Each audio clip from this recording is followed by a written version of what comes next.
സിദ്ധാന്ത് വളരെ മിടുക്കനായ ഒരു വിദ്യാർത്ഥിയായിരുന്നു. അവന്റെ മാർക്ക് പറഞ്ഞപ്പോൾ ക്യൂരിയസ് ആയി എന്തുകൊണ്ട് സംഭവിച്ചു എന്ന് നോക്കിയപ്പോൾ അവൻ ഇതിനകത്ത് ഇത് നോക്കിയ സമയത്ത് അവൻ സ്കാൻ ചെയ്തതിന് വ്യക്തതയില്ല. അപ്പോൾ വ്യക്തതയില്ലാത്ത പേപ്പർ എങ്ങനെ അധ്യാപകൻ തിരുത്തി എന്നുള്ളതാണ് അവിടെ നിന്നാണ് അവനെ സംശയം തുടങ്ങുന്നത്.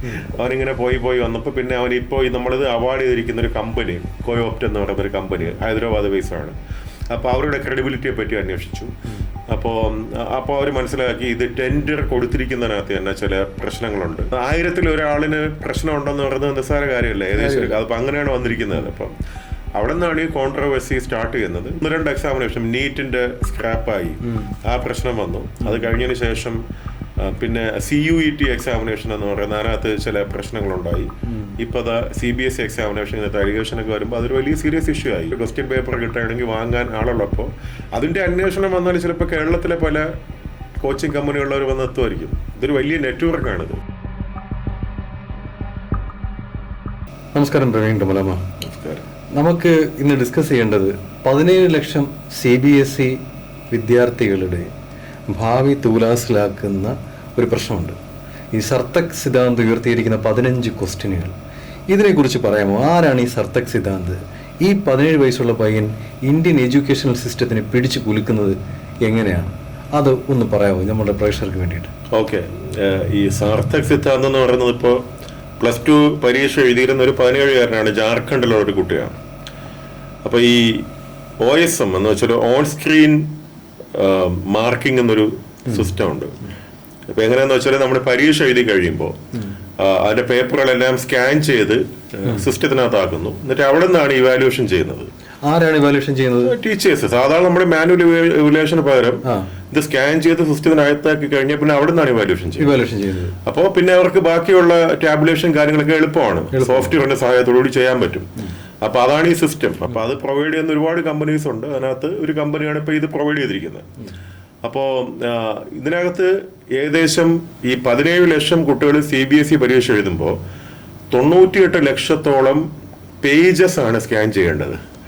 അത്രത്തോളം ഒരു വലിയ കോംപ്ലക്സ് ആയിട്ടുള്ള ഒരു ആക്ടിവിറ്റി അത്. അപ്പൊ അത് 98 ലക്ഷത്തോളം പേജസ് സ്കാൻ ചെയ്ത് കയറ്റുമ്പോൾ ഈ 98 ലക്ഷം പേജസ് മാനുവലി ആണ് നമ്മൾ സ്കാൻ ചെയ്യുന്നത്. അങ്ങനെ ആയിരിക്കും, എനിക്ക് അതിന്റെ വ്യക്തത അറിയത്തില്ല. പക്ഷെ അത് സ്കാൻ ചെയ്ത് സിസ്റ്റത്തിൽ കയറ്റണമല്ലോ, കയറ്റിട്ടാണ് ഇത് ടാബുലേഷൻ ചെയ്യുന്നത്. മുമ്പ് നമ്മൾ പേപ്പർ നോക്കി അതിനകത്തുനിന്ന് തിരുത്തിയതിനു ശേഷം പിന്നെ ആ മാർക്ക് എടുത്ത് എഴുതുന്നതിന് പകരം ഇത് അതിനകത്ത് തന്നെ മാർക്കിംഗ് ചെയ്യുമ്പോഴുള്ള ഗുണമെന്ന് വെച്ചാൽ പല കാൽക്കുലേഷൻസും വേഗം നടക്കും. ഇത് ഈ നമ്മുടെ ഒരു എക്സാമിനേഷൻ റിസൾട്ട് അനൗൺസ് ചെയ്യുന്ന പ്രോസസ്സ് നമുക്ക് കുറച്ചുകൂടി വേഗത്തിലാക്കാൻ പറ്റും. അപ്പൊ അതാണ് അവരുടെ ഒരു ഉദ്ദേശം, ഈ സോഫ്റ്റ്വെയറിന്റെ ഉദ്ദേശം അതാ. അപ്പൊ അതാണ് ചെയ്തത്. അപ്പൊ അതിനകത്ത് പറ്റിയത് ഒരു 13,000-ഓളം കുട്ടികളുടെ കാണ് ഈ പ്രശ്നം വന്നത്. അപ്പോൾ അവിടെ സംഭവിച്ചത് ഈ സ്കാൻ ചെയ്തത് ഒട്ടും വ്യക്തമായില്ല. അപ്പൊ ഈ പയ്യൻ ഇവന്റെ മാർക്ക് കുറഞ്ഞ സമയത്ത് ഒന്ന് റിട്രീവ് ചെയ്ത് നോക്കാൻ പറ്റും അവർക്ക് തന്നെ അവരുടെ അക്കൗണ്ട്. അപ്പോൾ അവൻ കണ്ടത് ഈ സ്കാൻ ചെയ്തതൊന്നും വളരെ വ്യക്തതയില്ല. അപ്പൊ എങ്ങനെ ഇത് തിരുത്തും? അങ്ങനെയാണ് ഇതിന്റെ തുടക്കം. അങ്ങനെ തുടങ്ങിയപ്പോൾ മറ്റു പല പിള്ളേരും അങ്ങനെ കണ്ടുപിടിച്ചു. ഏകദേശം സർത്തക് സിദ്ധാന്ത് വളരെ മിടുക്കനായ ഒരു വിദ്യാർത്ഥിയായിരുന്നു. അവന്റെ മാർക്ക് പറഞ്ഞപ്പോൾ ക്യൂരിയസ് ആയി എന്തുകൊണ്ട് സംഭവിച്ചു എന്ന് നോക്കിയപ്പോൾ അവൻ ഇതിനകത്ത് ഇത് നോക്കിയ സമയത്ത് അവൻ സ്കാൻ ചെയ്തതിന് വ്യക്തതയില്ല. അപ്പോൾ വ്യക്തതയില്ലാത്ത പേപ്പർ എങ്ങനെ അധ്യാപകൻ തിരുത്തി എന്നുള്ളതാണ് അവിടെ നിന്നാണ് അവനെ സംശയം തുടങ്ങുന്നത്. പിന്നെ ഇന്നത്തെ പിള്ളേരല്ല, അവൻ കുറച്ച് ക്യൂരിയസ് ആയി. അവനിങ്ങനെ പോയി വന്നപ്പോൾ പിന്നെ അവൻ ഇപ്പോൾ നമ്മളിത് അവാർഡ് ചെയ്തിരിക്കുന്ന ഒരു കമ്പനി കോയോപ്റ്റ് എന്ന് പറയുന്ന ഒരു കമ്പനി ഹൈദരാബാദ് ബേസാണ്. അപ്പൊ അവരുടെ ക്രെഡിബിലിറ്റിയെ പറ്റി അന്വേഷിച്ചു. അപ്പോൾ അവർ മനസ്സിലാക്കി ഇത് ടെൻഡർ കൊടുത്തിരിക്കുന്നതിനകത്ത് തന്നെ ചില പ്രശ്നങ്ങളുണ്ട്. ആദ്യം കൊടുത്തിരുന്ന ടെൻഡറിനെ മാറ്റിയിട്ട് ഇവർക്ക് കിട്ടാൻ വേണ്ടിയിട്ട് നമ്മൾ സ്പെസിഫിക്കേഷൻസ് മാറ്റത്തില്ല. ഇപ്പൊ ആദ്യം കൊടുത്തിരുന്ന സ്പെസിഫിക്കേഷൻസ് ഒക്കെ മാറ്റിയിട്ട് ഇവർക്ക് വേണ്ടിയിട്ട് കുറച്ചും കൂടെ ഒന്ന് ഇതാക്കി അഡ്ജസ്റ്റ് ചെയ്ത് കൊടുത്തു. അങ്ങനെ 4-5 തവണ ഈ ടെൻഡർ ക്യാൻസൽ ചെയ്യുന്നതാണ് പറയുന്നത്. അത് നെഗോഷിയേഷൻ ഉണ്ട്. ഇപ്പൊ ഞാൻ വേറൊരു പോർട്ടലിൽ വായിച്ചത് ഇവര് പെർ ഷീറ്റിന് ചാർജ് ചെയ്തിരിക്കുന്നത് ഏകദേശം 26 റുപ്പീസാണ്. പിന്നെ ഉള്ളത് ഈ നമ്മുടെ എനിക്ക് തോന്നുന്നു ടാറ്റ കൺസൾട്ടൻസിയാണ്, അവരുടെ സ്കോറൊക്കെ വളരെ ഹൈ ആണ് അതിനേക്കാളും. അപ്പൊ അതുകൊണ്ടായിരിക്കാം കൊടുത്തതെന്ന് പറയുന്നത്. തീർച്ചയായിട്ടും നമുക്കറിയാം ഇന്ത്യ മഹാരാജ്യത്ത് ഇങ്ങനത്തെ പ്രോജക്റ്റുകൾ കൊടുക്കുമ്പോൾ ഉണ്ടാവുന്ന വിഷയങ്ങളുണ്ട്. അവർ ടെൻഡർ കാൽക്കുലേഷൻസ് ഒക്കെ ഇതൊക്കെ വരും. അപ്പോൾ അതൊക്കെ ഈ പയ്യൻ കണ്ടുപിടിച്ചപ്പോൾ ഇന്നത്തെ വാർത്തയ്ക്ക് ഇതൊരു വലിയ ഹോട്ട് ന്യൂസ് ആണല്ലോ. കാര്യം 10-13,000 കുട്ടികൾ, 17 ലക്ഷത്തിൽ നിന്നാണെങ്കിലും 13,000 കുട്ടികളുടെ ലൈഫിനെ ബാധിക്കുന്ന കാര്യം, മാർക്കിനെ ബാധിക്കുന്ന കാര്യം എന്ന് പറയുമ്പോൾ അതൊരു നിസ്സാര കാര്യമല്ല. 100 പേരുടെ കുട്ടികളുടെ മാർക്കിനെ ബാധിച്ചാലും അത് നിസ്സാര വലിയ കാര്യമാണ്. അതുകൊണ്ട് അപ്പോൾ 1000-ൽ ഒരാളിന് പ്രശ്നം ഉണ്ടെന്ന് പറയുന്നത് നിസ്സാര കാര്യമല്ല ഏകദേശം. അപ്പൊ അങ്ങനെയാണ് വന്നിരിക്കുന്നത്. അപ്പം അവിടെ നിന്നാണ് ഈ കോൺട്രവേഴ്സി സ്റ്റാർട്ട് ചെയ്യുന്നത്. ഇപ്പം അതിന്റെ CBSEയുടെ ഡയറക്ടറെയും സെക്രട്ടറിയും ഒക്കെ ഇപ്പോൾ സ്ഥലം മാറ്റിയിട്ടുണ്ട്. ഇതൊരു വലിയ അന്വേഷണമായിട്ട് പുരോഗമിക്കുന്നു. ഇത് മാത്രമല്ലല്ലോ, ഇപ്പൊ നേരത്തെ NTA-യുടെ 2-3 എക്സാമിനേഷൻസ് അങ്ങനെ അബദ്ധം പറ്റിയിട്ടുണ്ടായിരുന്നു. അപ്പൊ ഇത് CBSEയുടെ എക്സാമിനേഷൻ ആണ്. ഈ പാർലമെന്ററി കമ്മിറ്റിയിലേക്ക് സിദ്ധാർത്ഥ് സതങ്കിനെ വിളിച്ച് അവൻ ഈ ഒരു 15 പോയിന്റ് ഇവിടെ അവതരിപ്പിക്കുകയും ചെയ്തു. ഇപ്പൊ ഈ ലേറ്റസ്റ്റ് ആയിട്ട് അത് അറിഞ്ഞായിരുന്നല്ലോ. അത് കാര്യം എന്ന് വെച്ചാൽ അയാള് ഇന്നത്തെ കുട്ടികൾക്ക് ഇത് റിസർച്ച് ചെയ്ത് അവൻ വളരെ വെൽ സ്റ്റഡീഡ് ആയിരുന്നു അവൻ. അപ്പൊ അവന്റെ ഒരു പോയിന്റ്സിനെയും ഖണ്ഡിക്കാൻ പറ്റിയില്ല അവർക്ക്.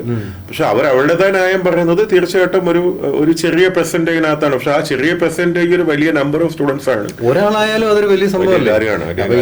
ഈ എഡ്യൂക്കേഷൻ സിസ്റ്റത്തിൽ ഈ ഇത്തരം കളികൾ കളിക്കുമ്പോൾ ഇപ്പോഴത്തെ പിള്ളേരോട് കളിക്കുന്നത് ഗവൺമെന്റ് സൂക്ഷിച്ചു വേണം. അല്ല, ടെക്നോളജി അത്രയും അഡ്വാൻസ് ആണ് ഇപ്പം. കുട്ടികൾക്ക് എന്ത് കാര്യങ്ങളും പോയി കണ്ടുപിടിക്കാനുള്ള ഒരു അവസരമുണ്ട്. പിന്നെ കുറച്ച് ഇൻക്യൂസിറ്റീവ് ആയിട്ടുള്ള മനസ്സുള്ള പിള്ളേർക്ക് ഇന്നിപ്പോ ഒരുപാട് കുട്ടികൾ അങ്ങനെ ഉണ്ടെന്ന്. ഇപ്പൊ ഒരു 14-കാരൻ തന്മയ് ബക്ഷി എന്നൊരു പയ്യൻ, ഞാൻ അവനെ ശ്രദ്ധിക്കുന്നത് അവൻ IIT മദ്രാസിൽ AI കുറിച്ച് ക്ലാസ് എടുക്കാൻ വന്നപ്പോഴാണ്. മലയാളിയാണ്, ഇന്ത്യക്കാരനാണ്, കാനഡയിൽ ജീവിക്കുന്ന കുട്ടിയാണ്. അപ്പൊ അവൻ 14 വയസ്സായപ്പം IBM വാട്സന്റെ പേറോളിലുള്ള ആളാണ്. He's A keynote speaker in all the premier universities in the world about AI and it's future. അങ്ങനെ അത്രയും വളരെ ജീനിയസ് ആയിട്ടുള്ള ഒരുപാട് കുട്ടികളുണ്ട്. പിന്നെ ടെക്നോളജി കൂടെ ഒരു കയ്യിലുള്ള സമയത്ത്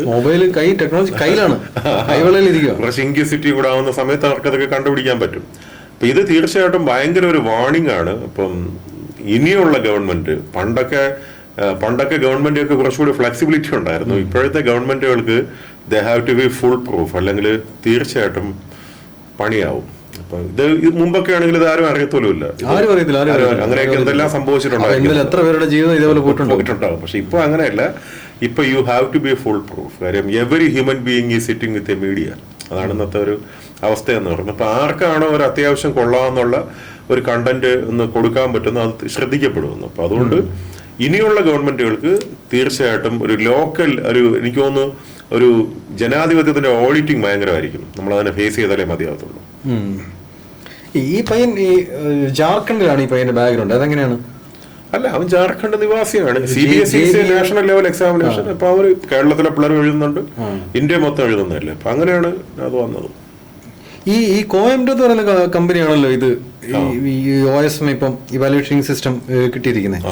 ഇവരെ ഇതിനു മുമ്പ് ഒരു ബ്ലാക്ക് ലിസ്റ്റ് ചെയ്ത കമ്പനിയായിരുന്നു ഗ്ലോബെറീന എന്ന് പറഞ്ഞിട്ട്. ഈ ബ്ലാക്ക് ലിസ്റ്റ് ചെയ്ത കമ്പനികളെ എങ്ങനെയാണ് വീണ്ടും ഇത്രയും വലിയ ഒരു 17 ലക്ഷം പിള്ളേരുടെ ഭാവിയെ തൂലാസിലാക്കുന്ന ഒരു മോഡലിലേക്കൊക്കെ എത്തുന്നത് എങ്ങനെയാണ്? അതിന്റെ ഒരു ഡീറ്റെയിൽസിനെ പറ്റി എനിക്ക് വളരെ ഒരു ഐഡിയ ഇല്ല. തീർച്ചയായിട്ടും പുതിയ കമ്പയറിലും പുതിയ ഭാവത്തിലും ഒക്കെ വരുമല്ലോ കമ്പനീസും. ബ്ലാക്ക് ലിസ്റ്റ് ചെയ്യുന്നതെന്ന് വെച്ചിട്ട് ആ നെയിമും ആ രജിസ്ട്രേഷനും ഒക്കെ അല്ലേ പോകത്തുള്ളൂ. The same team can start another company. Same team can start another company എന്ന് പറയുമ്പോൾ ഈ 17 വയസ്സുള്ള പയ്യൻ ഇത് കണ്ടുപിടിക്കാൻ പറ്റുമെങ്കിൽ ഈ CBSEയുടെ തലപ്പത്തിരിക്കുന്നവർക്ക് ഇത് കണ്ടുപിടിക്കാൻ പറ്റത്തില്ലേ? അല്ല, ഇത് കണ്ടുപിടിച്ചത് എപ്പോഴാണ്? ഇത് ആദ്യം അവര് കണ്ടുപിടിച്ചതെന്ന് വെച്ചാൽ നമുക്കൊരു ആവശ്യക്കാരനാണല്ലോ കണ്ടുപിടിക്കുന്നത് അല്ലേ. നമുക്ക് കണ്ടുപിടിച്ചത് അയാൾക്ക് വിദ്യാർത്ഥിക്ക് മാർക്ക് പ്രതീക്ഷിച്ചതുപോലെ വന്നില്ല. അപ്പൊ അവനത് റിട്രീവ് ചെയ്യാൻ പറ്റും. അവർ അപ്ലോഡ് ചെയ്ത പേപ്പർ അങ്ങനത്തെ അത്രയും ട്രാൻസ്പെറന്റ് ആണ് സിസ്റ്റം. അവിടെ പോയി അന്വേഷിച്ചപ്പോഴാണ് ഈ സ്കാൻ ഒരു ക്ലാരിറ്റി ഇല്ല. അപ്പൊ ഇത്രയും ക്ലാരിറ്റി ഇല്ലാത്ത സ്കാൻ എങ്ങനെയാണ് നമ്മള് മനസ്സിലാവുന്നുണ്ടോ? അവിടെ നിന്നാണ് വിഷയം. അപ്പൊ അവിടെ നിന്നാണ് അവൻ ആ സംശയം വരുന്നതും. പിന്നെ അങ്ങനത്തെ പല പല കംപ്ലൈൻസ് വന്നപ്പോൾ ഇത് വേഗം തന്നെ ഇത്തരം കാര്യങ്ങൾക്ക് ഒരു റീച്ച് കിട്ടുമല്ലോ. ഇപ്പം അവരങ്ങ് യുണൈറ്റ് ചെയ്തു. പിന്നെ അവരെ എടുക്കാൻ പിന്നെ പൊളിറ്റിക്സ് ആയി, പിന്നെ പ്രതിപക്ഷം അത് ഏറ്റെടുത്തു. അപ്പോൾ തീർച്ചയായിട്ടും അതൊക്കെ ഒരു ഗവൺമെന്റിനെതിരെയുള്ള ഒരു ആയുധമായി. അങ്ങനെയൊക്കെയാണ് സംഭവിച്ചത്. അപ്പൊ നമ്മളിപ്പോ ആദ്യം ഇംപ്ലിമെന്റ് ചെയ്ത സമയത്തെ ചില പ്രോബ്ലംസ് ഉണ്ടായേക്കുമെന്ന് ആരൊക്കെയോ വാണി ചെയ്തപ്പോൾ അവഗണിച്ചു എന്നും ഒരു വാർത്ത ഞാൻ കേൾക്കുന്നുണ്ട്. അതിന്റെ നിജസ്ഥിതി നമുക്ക് അറിയത്തില്ല. അപ്പൊ തീർച്ചയായിട്ടും ഒരു പ്രോജക്റ്റ് അവാർഡ് ചെയ്യുന്ന സമയത്ത് ഇതൊക്കെ ഫുൾ പ്രൂഫ് ആവേണ്ടതാണ്. പക്ഷെ മീഡിയ ഇതിനൊരു അറ്റൻഷൻ കൊടുക്കുന്നുണ്ടോ? ഈ ഇത്രയും വലിയൊരു ഇഷ്യൂ ഇവിടെ ഉണ്ടായിട്ട് ഈ 17 ലക്ഷം വിദ്യാർത്ഥികളുടെ പക്ഷെ മീഡിയ അറ്റൻഷൻ എന്ന് വെച്ചാൽ ഇപ്പൊ ഞാൻ ഹിന്ദു പത്രം വായിക്കുന്നത് കഴിഞ്ഞ 3-4 ദിവസമായിട്ട് ഹിന്ദുവിന്റെ ഹെഡ്ലൈൻ തന്നെ ഇതാണ്. അപ്പൊ മീഡിയ മലയാളം ചാനലുകളൊന്നും ഇത് അറിഞ്ഞിട്ട് പോലും ഇല്ല, മീഡിയ അറ്റൻഷൻ ശരിക്കും ഇപ്പം ഞാൻ പത്രം വായിക്കുമ്പോഴൊക്കെ ഹെഡ്ലൈൻ തന്നെ ഇതാണ്. ഇപ്പം മീഡിയ അറ്റൻഷൻ ശരിക്കും ഉണ്ട്. ഗവൺമെന്റിന് അത് വലിയൊരു കാര്യം. 1-2 എക്സാമിനേഷൻ നീറ്റിന്റെ സ്ക്രാപ്പായി, ആ പ്രശ്നം വന്നു. അത് കഴിഞ്ഞതിന് ശേഷം പിന്നെ CUET എക്സാമിനേഷൻ എന്ന് പറയുന്ന അതിനകത്ത് ചില പ്രശ്നങ്ങളുണ്ടായി. ഇപ്പൊ CBSE എക്സാമിനേഷൻ അലിഗേഷൻ ഒക്കെ വരുമ്പോൾ അതൊരു വലിയ സീരിയസ് ഇഷ്യൂ ആയി. നീറ്റൊക്കെ ഇത്ര വലിയൊരു എക്സാമിനേഷൻ, നീറ്റൊക്കെ എങ്ങനെയാണ് ഇത് സ്ക്രാപ്പ് ചെയ്യപ്പെടുന്നത്? എന്താണ് അവിടെ സംഭവിച്ചത്? അല്ല, അവിടെ സംഭവിച്ചത് ക്വസ്റ്റ്യൻ പേപ്പർ ലീക്കായി. ഒരു ക്വസ്റ്റ്യൻ പേപ്പർ 15 ലക്ഷം രൂപ കൊടുത്ത് വാങ്ങാൻ വരെ ആളുണ്ട് നമ്മുടെ നാട്ടില്. ഇപ്പൊ ഈ ഒരു MBBS പ്രാന്തുണ്ടല്ലോ ആൾക്കാരുടെ. അപ്പൊ അതിന് വേണ്ടിയിട്ട് 15 ലക്ഷം രൂപ കൊടുത്തൊരു ക്വസ്റ്റ്യൻ പേപ്പർ കിട്ടുകയാണെങ്കിൽ വാങ്ങാൻ ആളുള്ളപ്പോ അതിന്റെ അന്വേഷണം വന്നാൽ ചിലപ്പോൾ കേരളത്തിലെ പല കോച്ചിങ് കമ്പനികളുള്ളവർ വന്ന് എത്തുമായിരിക്കും. ഇതൊരു വലിയ നെറ്റ്വർക്കാണിത്, മനസ്സിലായല്ലേ? ഒരുത്തൻ ലീക്ക് ചെയ്ത് കഴിഞ്ഞാൽ ഇതിങ്ങനെ അങ്ങ് സ്പ്രെഡ് ചെയ്യുക. ഇതിന്റെ അന്വേഷണം വന്നാൽ കേരളത്തിലെ കോച്ചിങ് കമ്പനികളിലേക്ക് എത്തും, അങ്ങനെ വരെ എത്തുമെന്നാണ്.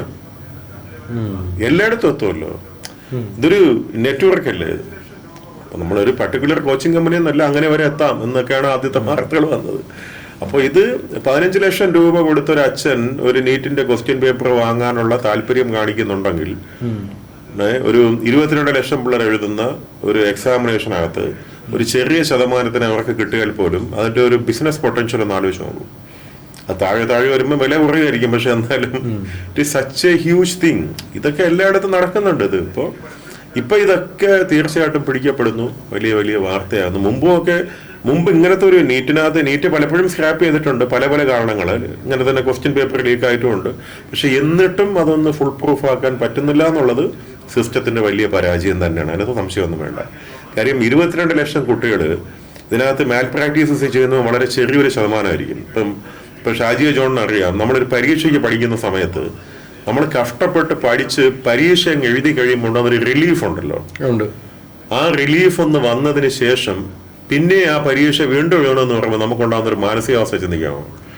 നീറ്റ് പോലത്തെ ഒരു ഹൈലി കോമ്പറ്റീറ്റീവ് എക്സാമിനേഷനകത്ത് പിള്ളേർ വളരെ ഹാർഡ് വർക്ക് ചെയ്ത് കഷ്ടപ്പെട്ട് പ്രിപ്പയർ ചെയ്ത് ഒരുപാട് ബുദ്ധിമുട്ടി ആ പരീക്ഷ എഴുതി വാശിയോടുകൂടി പഠിച്ചെഴുതിയതിന് ശേഷം ഒന്ന് റിലാക്സ് ചെയ്യുന്ന സമയത്ത് എക്സാം സ്ക്രാപ്പ് ചെയ്തിട്ട് പിന്നെ എഴുതേണ്ടി വരുന്നതെന്ന് പറയുമ്പോൾ ഉണ്ടാകുന്ന 22 ലക്ഷം കുട്ടികളുടെ ഒരു പ്രശ്നം. പിന്നെ ഇത്രയും വലിയൊരു എക്സാമിനേഷൻ കണ്ടക്ട് ചെയ്യേണ്ടി വരുമ്പോൾ ഉണ്ടാകുന്ന ഗവൺമെന്റിന്റെ ഒരു ചെലവെന്ന് മാത്രമല്ല, ഇതൊക്കെ പബ്ലിക് ഇതൊക്കെ ഭയങ്കരമായി ശിക്ഷിക്കപ്പെടേണ്ട ക്രിമിനൽ കുറ്റങ്ങളാണിത്. അത് നിസ്സാര കാര്യങ്ങളല്ല. അതൊന്നും ഈ CBSE കേസ് ഫ്യൂച്ചറിൽ അവരെ എങ്ങനെ റിസോൾവ് ചെയ്യുമായിരിക്കും? ഈ പ്രവീൺ ഭായ് നേരത്തെ എൻ്റെ നമ്മളിപ്പോൾ അടുത്ത് സംസാരിച്ചപ്പം ഇത് കുറച്ചുകൂടെ ഡീസെൻട്രലൈസ് ചെയ്ത് കഴിഞ്ഞാൽ റിസോൾവ് ചെയ്യാൻ പറ്റുമെന്ന് ഒരു ഐഡിയ പറഞ്ഞു. അല്ലല്ല, അത് എനിക്ക് തോന്നിയത് നമ്മളിപ്പം എലക്ഷൻ ഇത്രയും വലിയൊരു ജനാധിപത്യ പ്രോസസ്സ് നമ്മളിപ്പം ഇലക്ട്രിക്കൽ മെഷീൻ വഴി ചെയ്യുന്നില്ല, ഇലക്ട്രോണിക്സ് വോട്ടിംഗ്. അപ്പൊ അത് ചെയ്യുന്നതെന്ന് വെച്ചാൽ ഇപ്പൊ ഓരോ ബൂത്ത് തലത്തിലല്ലേ സംഭവിക്കുന്നത്. അപ്പൊ ഇതും അങ്ങനെ തന്നെ ആയിരിക്കും സംഭവിക്കുന്നത്. പക്ഷെ എന്നിട്ടും ഈ സ്കാനിങ്ങിനകത്ത് എങ്ങനെ പറ്റിയെന്നുള്ളതാണ്. എല്ലാം കൂടി 98 ലക്ഷം പേജസ് ഒരാളല്ലല്ലോ ഇത് അപ്ലോഡ് ചെയ്യുന്നത്. ഓരോരോ സ്കൂളിൽ നിന്നായിട്ട് ഓരോരോ സെന്റേഴ്സിൽ നിന്നായിട്ടല്ലോ അപ്ലോഡ് ചെയ്യുന്നത്. അപ്പൊ അവിടെ നിന്ന് തീർച്ചയായിട്ടും ഒരു സിസ്റ്റം എററാണിത്. അത് പരിഹരിക്കും, അല്ലാതെ വേറൊന്നും ചെയ്യാനില്ല. സിസ്റ്റം എററാണ്. ഇതൊരിക്കലും ചെയ്തവർ പ്രതീക്ഷിച്ചതല്ല. അപ്പൊ അത്രത്തോളം ക്വാളിറ്റി കൺട്രോൾ, അത്രത്തോളം ബഗ് ഫിക്സിംഗ് നടന്നിട്ടില്ല, അത്രത്തോളം ലോ ടെസ്റ്റിംഗ് നടന്നിട്ടില്ല. പലപ്പോഴും സോഫ്റ്റ്വെയർ ഉണ്ടാക്കുമ്പോൾ, ഞാനൊരു ടെക്നിക്കൽ പേഴ്സൺ അല്ലെങ്കിലും കുറച്ചു കാലം നമ്മളും ടെക്നോ പാർക്കിലൊക്കെ ജോലി ചെയ്തിട്ടുള്ളതുകൊണ്ട് ഈ ലോ ടെസ്റ്റിംഗ് എന്നൊരു സാധനമുണ്ട്. കാറ്റ് പരീക്ഷ നടത്തുമ്പോൾ ആദ്യമായിട്ട് ഓൺലൈൻ ആക്കുന്ന സമയത്ത് അത് പറഞ്ഞിട്ട് വന്നപ്പം CMM ലെവൽ കിട്ടാത്ത ഒരു കമ്പനിയാണ് ഇതെന്ന് പറയുന്നത്. അല്ല, CMM ലെവൽ എന്നൊക്കെ പറയുന്നത് നമുക്ക് എല്ലാ കമ്പനിക്കും കിട്ടണമെന്ന് നിർബന്ധമൊന്നുമില്ല. ഇപ്പോൾ ഏറ്റവും വലിയ കമ്പനിക്കൊന്നും CMM സർട്ടിഫിക്കേഷൻ ഒന്നുമല്ല. അവർക്ക് ദേ ഗ്രോ ബിയോണ്ട് ദാറ്റ്. അത് ഒരു മാനദണ്ഡമൊന്നുമല്ല. ഇപ്പൊ നമ്മളിപ്പോൾ ISO ഇല്ലാത്ത കമ്പനി മോശമാണെന്ന് പറയാൻ പറ്റത്തില്ല. അതൊരു മാനദണ്ഡമല്ല. പക്ഷെ മുമ്പ് കാറ്റ് എക്സാമിനേഷൻ ഇങ്ങനെ ആദ്യമായിട്ട് ഓൺലൈൻ ആവുന്ന സമയത്ത് അത് ഏകദേശം 2 ലക്ഷം പിള്ളേർ എഴുതുന്ന പരീക്ഷ. ഈ 2 ലക്ഷം പേര് ഒരുമിച്ച് സിസ്റ്റത്തിനകത്ത് കയറുമ്പം ലോഡ് ചിലപ്പം താങ്ങാതായിട്ടുണ്ട്. ആ സമയത്തൊക്കെ ലോ ടെസ്റ്റിങ്ങിന്റെ പ്രോബ്ലം വന്നിട്ട് ആ എക്സാമിനേഷനെ കുറിച്ച് പ്രശ്നം വന്നിട്ടുണ്ട്. ഇതങ്ങനെയല്ല. ഇത് എഴുതിയതിന് ശേഷമാണ് ഇത് അപ്ലോഡ് ചെയ്യുന്നത്. അപ്ലോഡ് ചെയ്തപ്പോഴാണ് ഈ പ്രോബ്ലംസ് വന്നിരിക്കുന്നത് സ്കാനിങ്ങിനകത്ത്. ഇത് റിസോൾവ് ചെയ്യും, അല്ലെങ്കിൽ ജെൻസിയും ആൽഫയും ഗവൺമെന്റിനെ ചിലപ്പോൾ താഴെ ഇറക്കിയുമായിരിക്കും അല്ലേ? എന്തായാലും നമുക്ക് നോക്കാം. ഇപ്പം കോക്രോച്ചൊക്കെ വന്നല്ലേ.